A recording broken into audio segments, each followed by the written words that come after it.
Hello, this is Quick Head and Neck Anatomy course. Let's continue with Norma frontalis.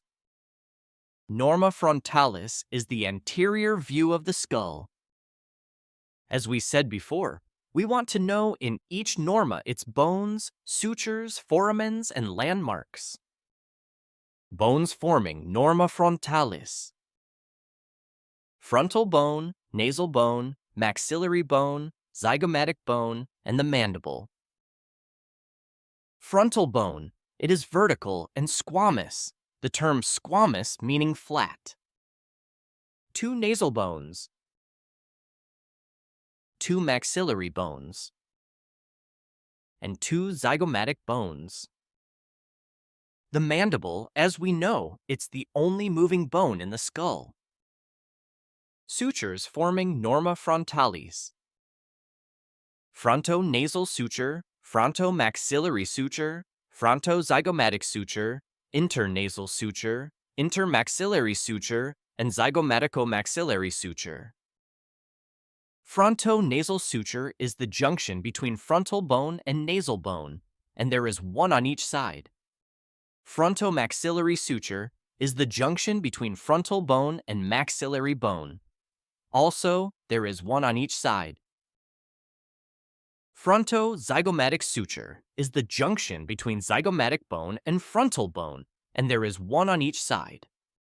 Internasal suture is the junction between two nasal bones. Intermaxillary suture is the junction between two maxillary bones.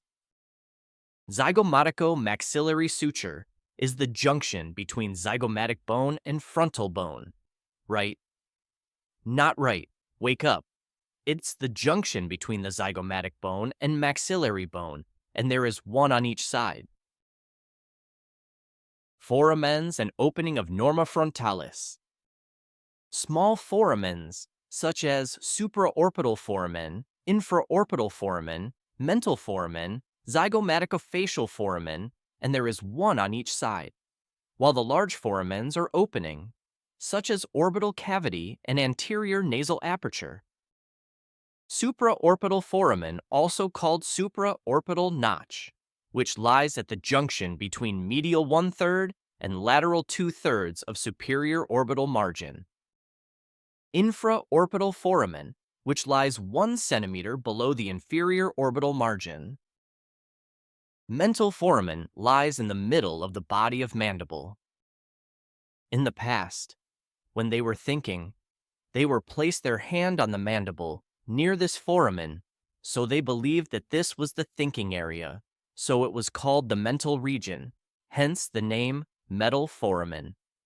The three foramens, supraorbital foramen, and infraorbital foramen and mental foramen, are in the same vertical line.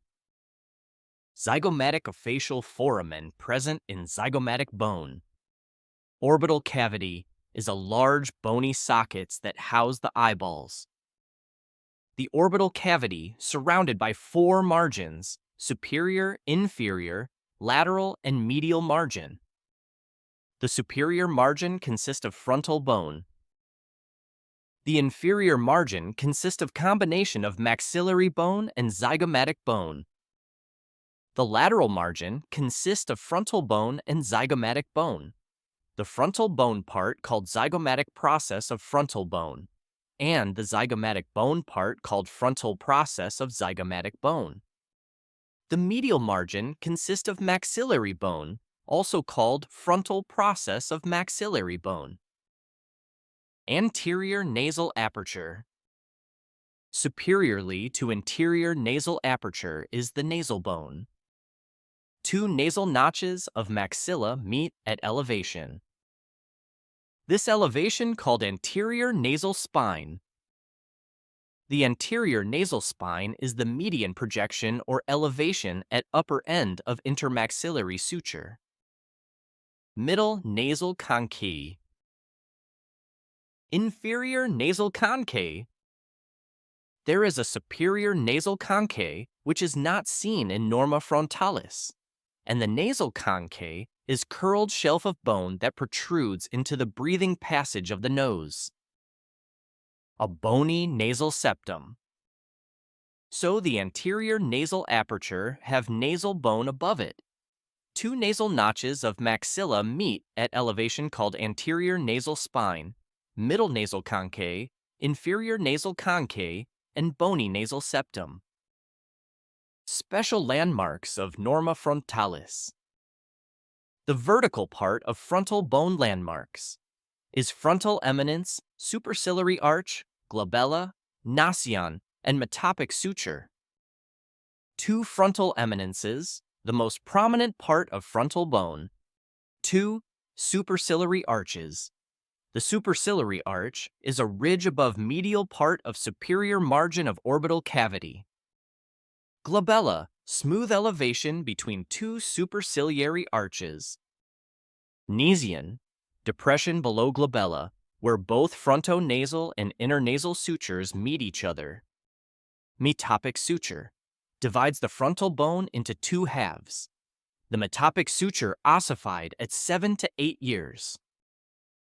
But it persists in 9% of population. Maxilla landmarks. The maxilla have three processes: frontal process, zygomatic process, and alveolar process. The frontal process of maxilla join frontal bone, forming frontonasal suture. Zygomatic process of maxilla join the zygomatic bone, forming zygomatico-maxillary suture. Alveolar process of maxilla. The intermaxillary suture is between the two alveolar process of the maxilla. The term alveolus means thick ridge of bone that containing the sockets of tooth. There are 32 teeth divided into 4 quadrants. Each quadrant consists of 8 teeth, 2 incisors, canine, 2 premolars, and 3 molars. The canine has prominent root, which present as canine eminence. Around the canine eminence, 2 depressions. The depression that between the canine root and first premolar root called canine fossa, and the depression that between the second or lateral incisor and the canine called incisive fossa. Zygoma landmarks. Like the maxilla, the zygoma also has 3 processes: maxillary process, frontal process, and temporal process. Maxillary process of zygomatic bone. Join maxillary bone, forming zygomatico-maxillary suture. Frontal process of zygomatic bone. Join frontal bone, forming frontozygomatic suture. Temporal process of zygomatic bone, seen in Norma lateralis, and it joined temporal bone, forming zygomatico-temporal suture. Quick science.